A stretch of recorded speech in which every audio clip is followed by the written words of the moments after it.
This is a University of Otago podcast.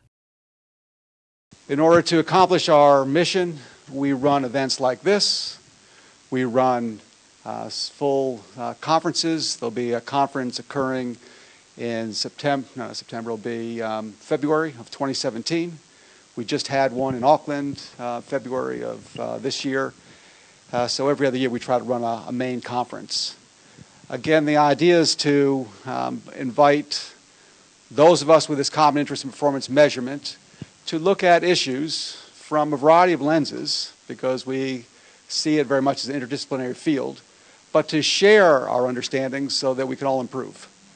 And that is really our basic mission here. If you want to get involved, and we always look for people to become involved, and involvement we see as really just showing an interest in terms of trying to create perhaps some topical issues like today's, so a symposium, or maybe it's even, if you're coming from farther afield, even back in your home where it might be.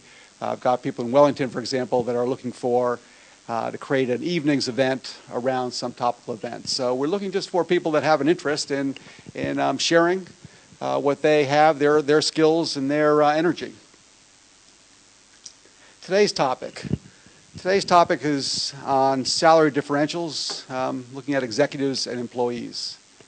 This topic has received a bit of attention over the last couple of years, I would say. I've got two recent Harvard Business Review articles that look at this. They're both 2014, the end of 2014.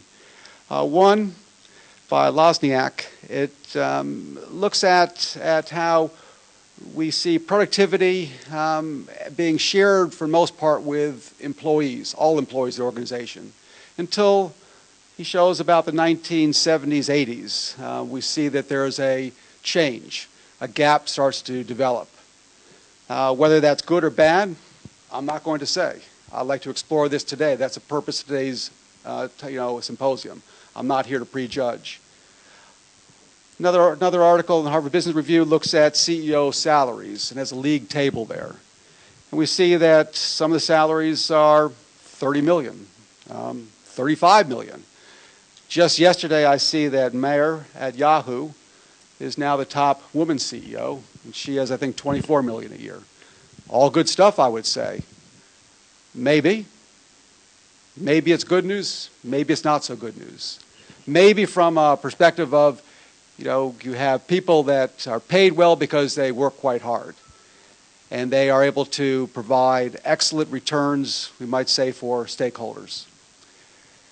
Maybe it's also an issue that as salaries become larger, there could be a strain on what I might say the social fabric, and maybe the strategic fabric of the organization. Is that possible? I'm not an expert. Fortunately, I brought in 5 excellent experts. All right, we're going to hear from them and see what we could perhaps take away and learn from today. Our first expert, Mark Powell. Mark Powell is CEO of The Warehouse.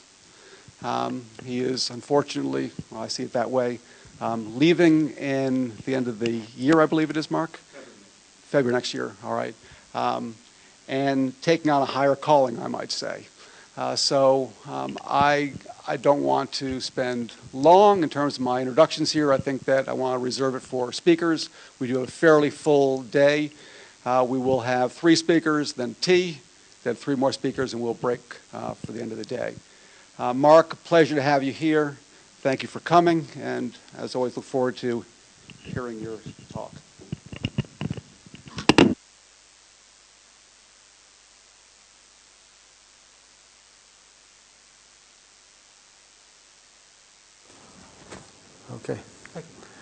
Okay.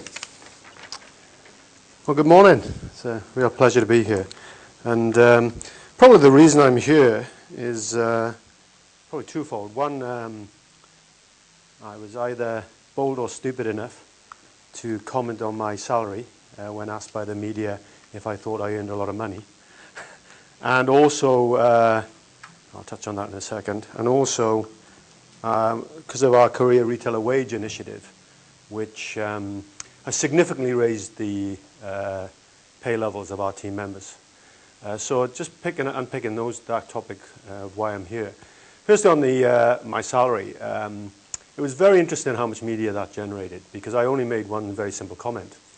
I was asked amongst about a three-hour session with the media, which was really more about our digital strategy, the overall strategy of the business. We talked about what we were doing on employee pay, and one of the journalists asked me, did I think my base salary of 1.2 million was a lot of money? And I suppose rather than give the classic CEO answer, which is to dissemble and mumble words such as, oh, well, the remuneration committee looks at that and looks at the market and talks to companies and nothing to do with me, I just gave the simple, obvious answer, which of course is a heck of a lot of money. Yeah, it's a ridiculous amount of money. Now, am I saying in that it's too much? No. Am I saying it's too little? No. I'm just saying the obvious. To the man in the street, that is the amount of money they would never dream of ever receiving. And that is worthy of public debate and worthy of discussion. And so it's surprising how much just one comment, though, generated in the media. And not just in New Zealand, but actually in Australia as well. On the other hand, the career retailer wage has also generated quite a lot of comment, which we launched 2.5 years ago. And it basically our fully trained team members who'd been with us about 3 years at that time were earning between about about $16 an hour on average. And in the last 2 years, we've moved that to between $18 and $20 average. Benchmarked against the living wage, not directly linked with the living wage, and for a reason, and that reason has proven to be true, actually. And I'm happy to answer questions on that oblique statement. But there's been a significant move in our frontline team member pay as well, which, so for those two reasons is probably why I've been asked to come along and speak.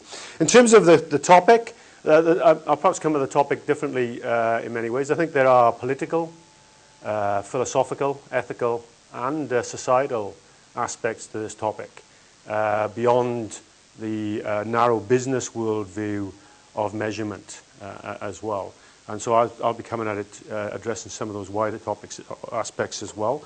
I'll give a little bit of an overview first of what I think the role of leadership is, move into a context around our business, come back to aspects of leadership, and then move more directly into perhaps how I frame this topic of executive and employee pay, and comments, more direct, specific comments then on both executive pay and employee pay.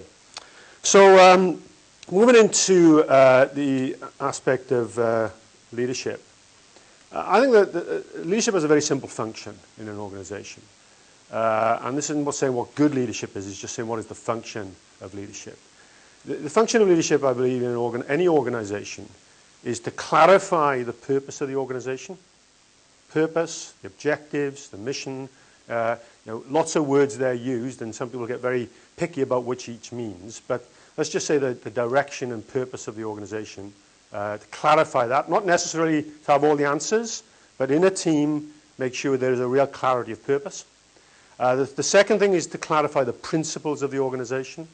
And by that, I mean both the principles around values and behaviors in the organization, but also the harder principles, well, you could say softer principles. The values aren't softer principles.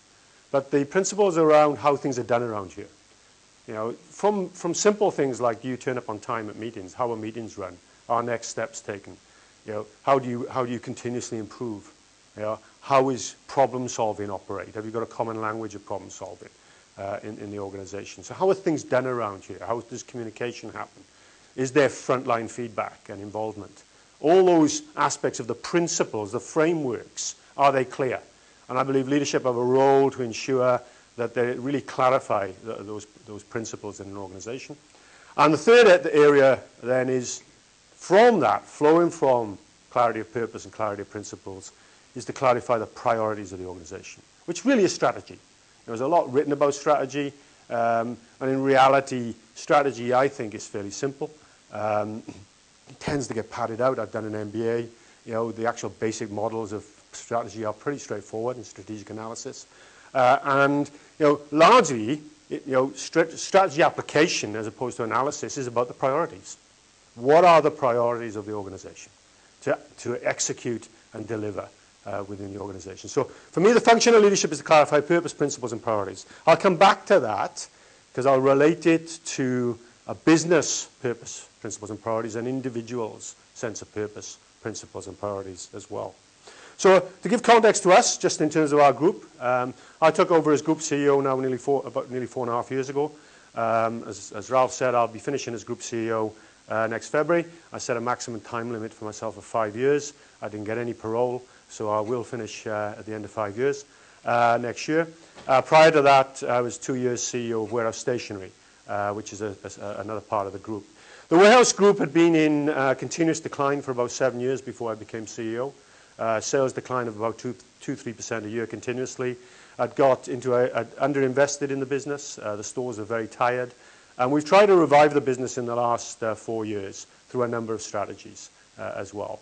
In terms of setting that purpose direction, we set out a very simple statement. This isn't plastered on walls. It's more of a directional statement to build a 100-year company that delivers long-term, sustainable, profitable growth and helps Aotearoa and New Zealand flourish. Now, all of those words were important. The long-term, sustainable, profitable growth is important because we had got into just trying to hit targets every 6 months as a public company. And when you're finding yourself doing that, what internally had become called diving for the line, you just cut. And if you're doing that half after half after half, ultimately you've got to revisit your strategy. There's something wrong overall. And so we said, look, it's about delivering that long-term, sustainable, profitable growth. Got to have profit.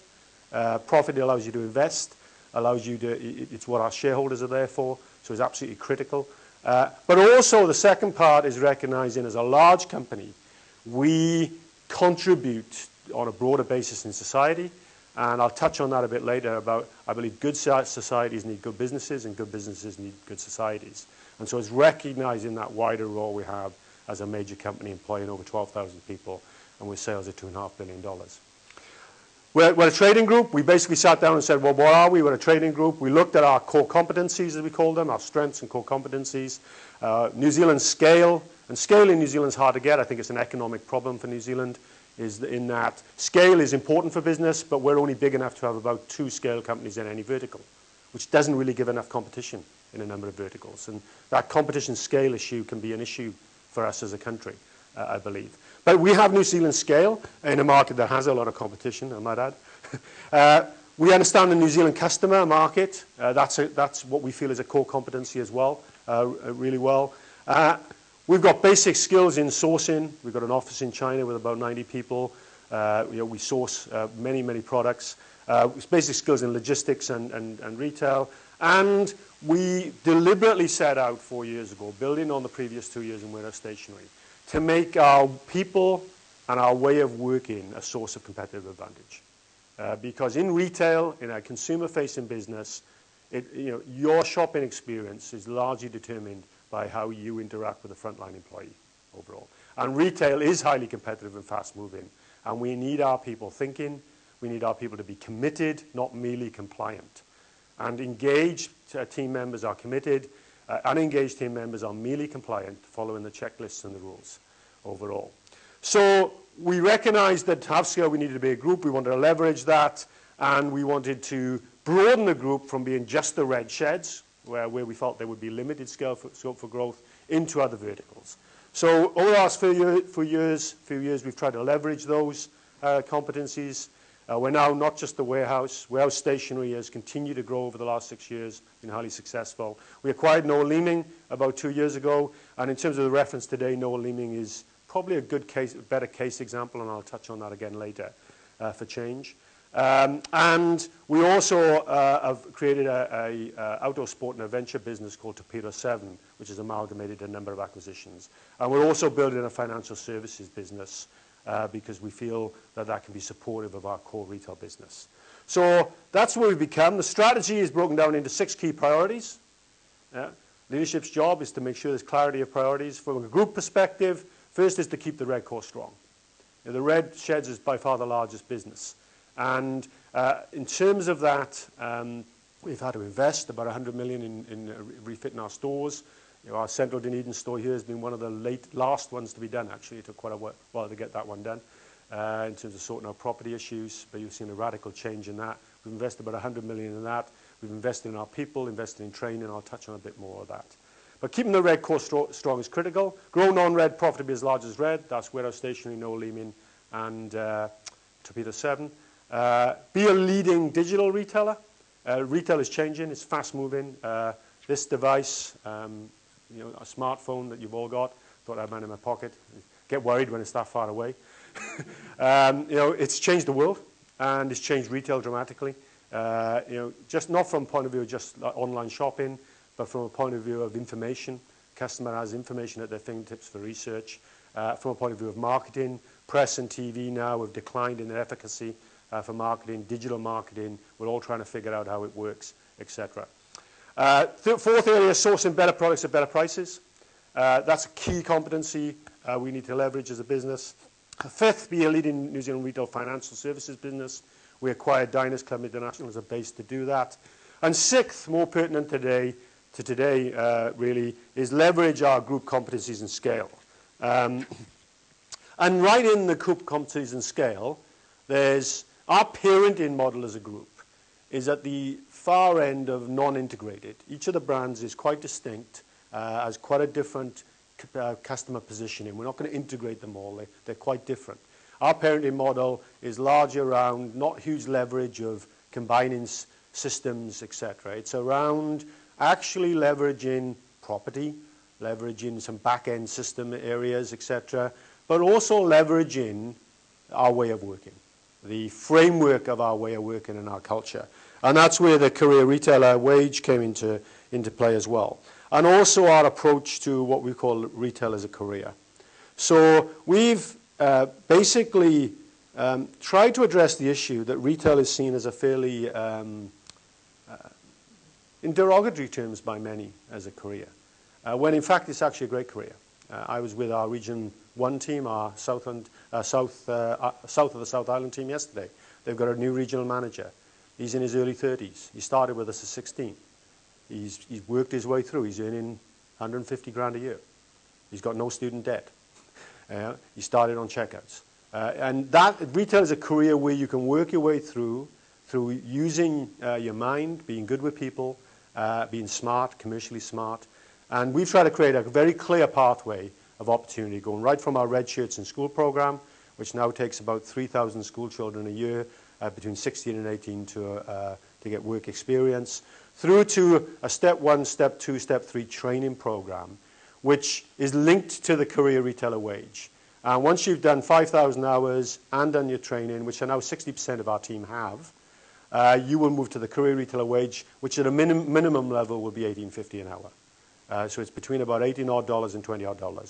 Go back a couple of years, that would have been about $16 an hour. That investment's been about $6 million a year across the group. We make about 90 million before tax profit.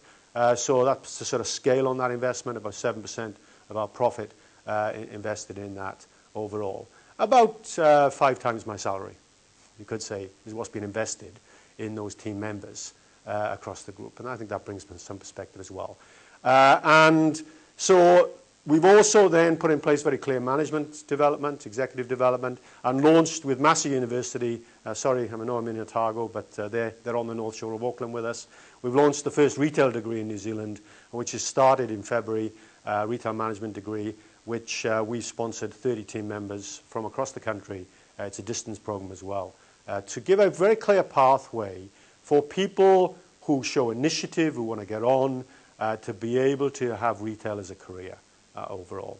And we're still embedded in that. Also around our way of working is huge amounts of training in critical thinking skills, continuous improvement skills that we call thinking smarter. A very clear team model about what a good team looks like, and a very clear leadership framework as well that's rolled out across the whole business, across all our brands as well, which we feel can give competitive advantage through being genuinely a customer-led, people-centered business overall. So how's that going in terms of, we're here at the center of, I think it's performance management. How is that going? If you take a balanced scorecard approach, our our business principles, as we call them, are customer, people, profit, execution. And if you take that as a balanced scorecard, on the customer front, I give a big tick. You know, the warehouse now is at 22 quarters of sales growth after 7 years of decline. Whereas stationery has had significant ongoing sales growth now over 6 years overall. From a customer perspective, we've seen a reappreciation of the brand, and I think major cut through in that brand appreciation that's come through in a competitive environment. On a people perspective, across the board in all our brands, we've seen engagement improvement. But engagement's never just about pay, and we're talking about pay today. There's many other variables that go into engagement. But most important is your frontline leader and how that works with the team. But many other areas of the work environment, pay is in there overall. But the pay has contributed to that, but I think it's only one factor. And it's hard actually to, in a reductionist way, to say the exact correlation. Probably the one business where we can see the correlation far more clearly to the career retailer wage is Noel Leeming. Because we acquired Noel Leeming after about 7 years in venture capital ownership, where the owner really wanted to get out after 3 years, and they missed the boat after the GFC. So they were stuck with owning a business they'd rather get out of. And so it was underinvested in for a long time. When we took that business over, it was paying minimum wage to a lot of its frontline team members. So we introduced the career retailer wage. So we've been able to see perhaps some more direct correlation. And what we've seen is retention's gone up dramatically in that team. Engagement has gone up dramatically. And in that business, actually, the team members are critical because their brand positioning is to be passionate experts who help you buy technology and appliances. All the brands in that sector claim to be the experts. You know? But if you have got 80% staff turnover where you're paying minimum wage, there's no way you're going to be able to deliver subject matter expertise, because what you get is the likes of HP, Acer, Apple. All these firms come and do what they call product knowledge training. Well, if you're training a different person every 6 months, you don't get that expertise, and the customer sees that. So what we've seen in Noel Leeming is a huge improvement in retention, a huge improvement in team engagement, real credibility to their claim to be passionate experts vis-a-vis the competition. And that market share of that business in a difficult market, a very aggressive market of technology and appliance, has gone up dramatically over the last 2 years. So there's some tangible links there, I think, to our approach to culture and way of working coming through there. So moving on back to perhaps the broader areas underpinning what we're doing. Talk about the function of leadership organizationally. And I don't think you can separate this, as I said, from broader issues, philosophical issues, ethical issues, societal issues, political issues as well. And well, I said the function of leadership is to clarify purpose, clarify principles, and clarify priorities for the organization. That model can be applied at a business level, in business in society, and at a personal level. A lot of people are asking, what is the purpose of business? What are the principles that business should operate by? What should be the priorities for business? It comes out regularly in the media. Many people have opinions on that. You know, is the purpose of business just to make as much money as possible in the short term? Are the principles business should operate by be just raw, devil-may-care to wider society and the environment, or not? And how does that influence the priorities of business? I think those are valid questions, and I'll touch on some of those in a second. However, we can't also separate business from leadership. Leadership is critical. I've come to appreciate that. I come from a very working class South Walian background, coal and steel, and I started in underground coal mining. And in that background, I don't think you weren't brought up in the type of school I went to think that you were a leader. What I have come to appreciate is the importance of leadership. And underlying that, leaders are human beings who will also have a view of what they think is the purpose of life, the principles that you should operate by in life, and the priorities that flow from that. And again, I think at both the personal and business level, you can't separate either the personal leader view or the wider view of what business is from this question of executive salary and employee pay. So, unpacking that a bit about the sort of framework, the foundational framework that I bring to this overall. Firstly, I'm a capitalist. I believe that appropriately regulated free market capitalism is the best system for wealth generation. You've got to generate wealth in the first place before you can talk about whether it is fairly shared overall. And for me, I do believe, for its faults, and I'll touch on some of those faults, that appropriately regulated, which for me means fairly lightly, actually, appropriately regulated free market capitalism is an excellent engine of wealth generation. Marx was wrong. Wealth grows.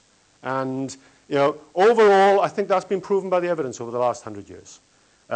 Similarly, just in the last 20 years, I often get asked by audiences about our sourcing from overseas. And the questions are often quite negative. They'll be, well, I've been directly asked, are you proud to work for an organization that's put many New Zealanders out of work because you source from overseas? And actually, I am proud to work for an organization that's actually helped global trade. Global trade in the last 20 years has lifted hundreds of millions out of dire poverty. Dire poverty. I'm very proud of that. More than any well-meaning NGO. More than any government handout in overseas aid overall. And I'm extremely proud of that. Has it got flaws? And I'll come back to that in a second. Yes, it has. But what is good about consumer-led market capitalism is the checks and balances that come from societal and consumer pressure. As a retailer, the last thing I want to happen is something on the front page of a newspaper saying we treated, there's people in a factory in China with young kids of 5 or something working overall. So there's a whole industry of ethical sourcing being built up. The ethical auditing, the checks and balances overall. You move very carefully into that as a mass market retailer. You do it appropriately, and standards have been lifted hugely across the world from that.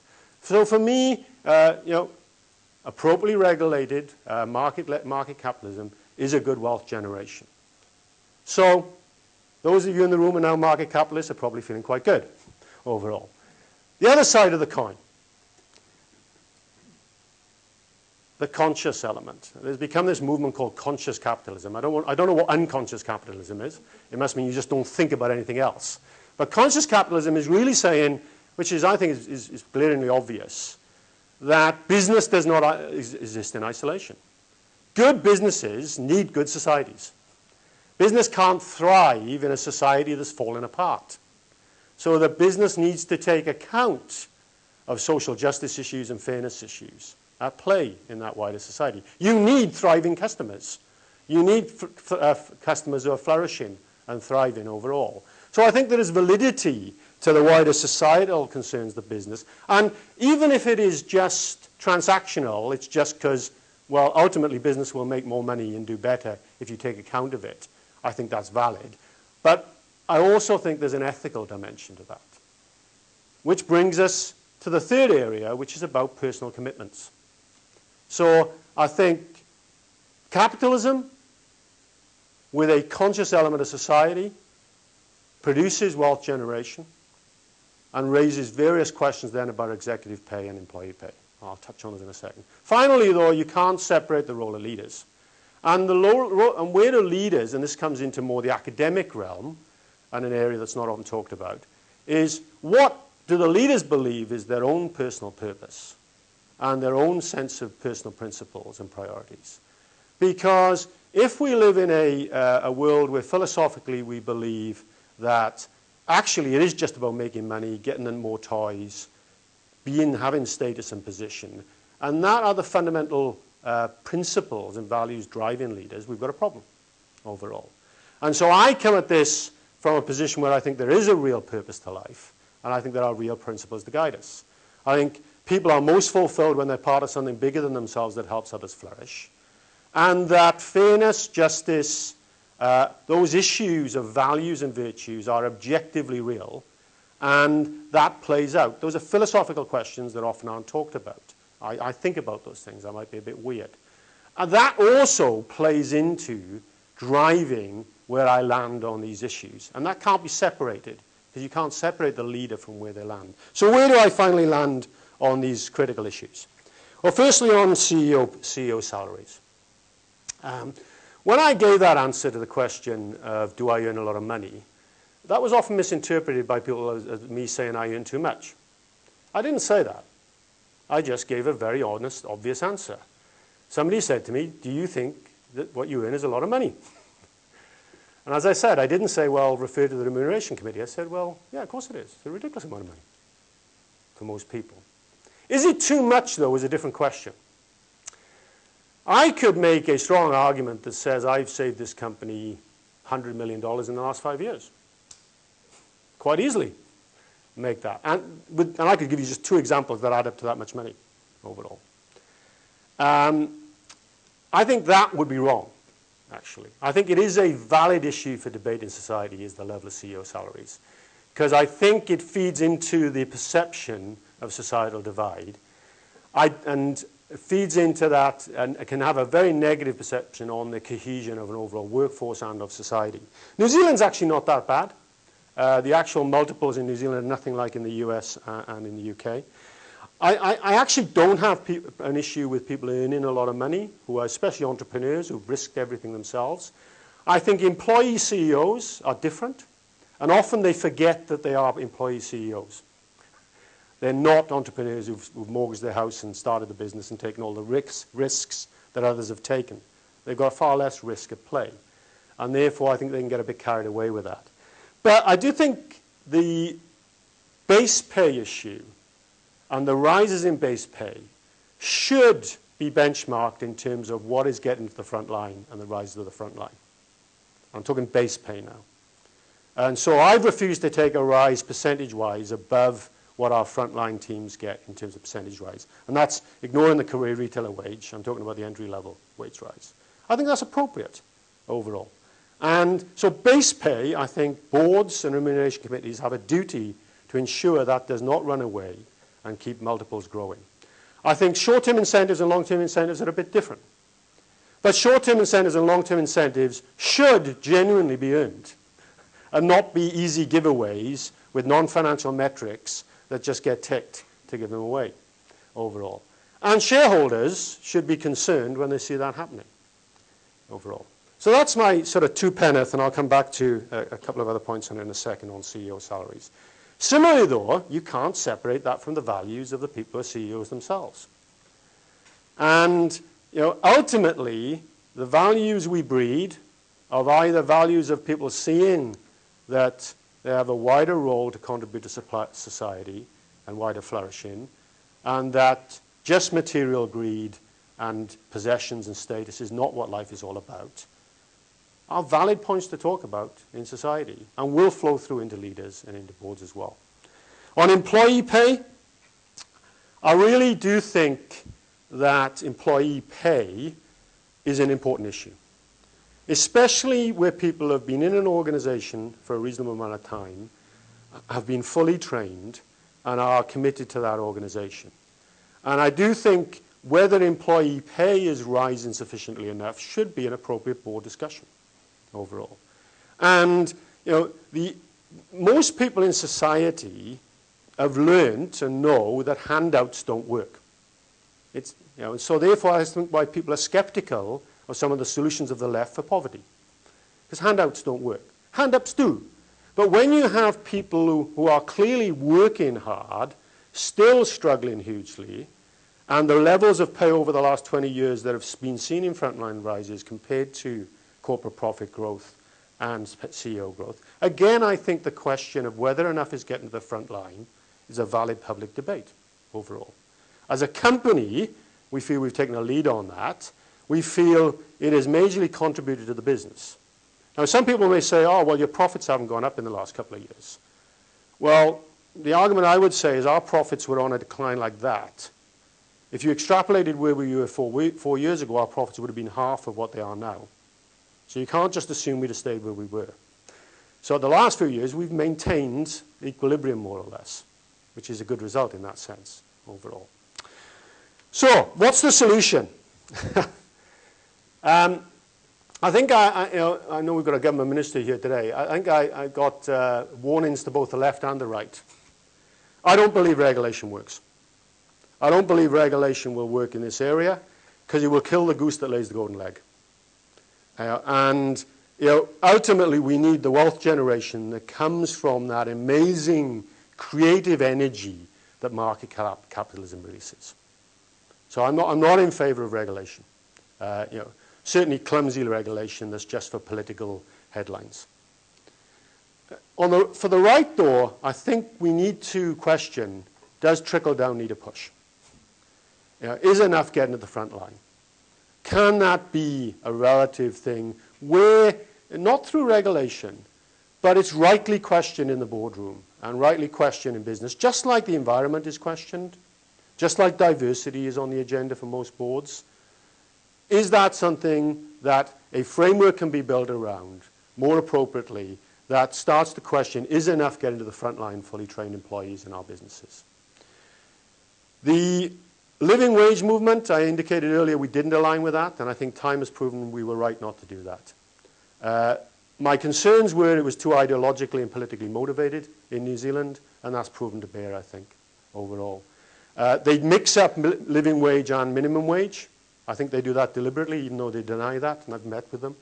They're completely different issues overall, completely different. Minimum wage is an entry-level minimum base. If you raised and equate that with the living wage of $19, companies would just go bust everywhere. It's just unaffordable. And I don't understand why they mix that up all the time. The day after the latest minimum wage was announced by the government, the leader of the trade union movements in New Zealand, Helen Kelly, started talking about the living wage. I don't know why they're doing that. I think they've missed the trick of being able to positively engage with employees to talk about why a level of pay between $18 odd, $20 could be aspirational in more organizations than it currently is for fully trained, committed team members. And that's disappointing, because I think in the UK it's gained a lot more traction overall. So I don't believe in regulation, but I do believe that there needs to be a serious question on whether enough is getting to those fully trained employees. And my concern with that, and I'll probably reveal some of my political colors here a little bit, if I haven't already, is my concern, though, is if enough is not getting there, is people will naively, in my opinion, be persuaded by the defunct theories of the left from the 70s and 80s that will work. And that would be disappointing, because it will inhibit the wealth creation machine in the first place overall. I think the best mechanism is good dialogue. I do think, and this may sound controversial, that shame and praise work in society. And we do it all the time. We claim to be non-judgmental, but our papers and our talk are judgmental every day overall. And so I think dialogue that praises companies that lead the way here, and shame, perhaps too strong a word, but questions where it's not being done, can have impact on leaders and can drive positive change overall. Not supportive of regulation. I'm not supportive of a heavy hand of the state involvement, largely. But I think if there's not more movement, people may turn to those solutions, and that would be a pity. Thank you very much.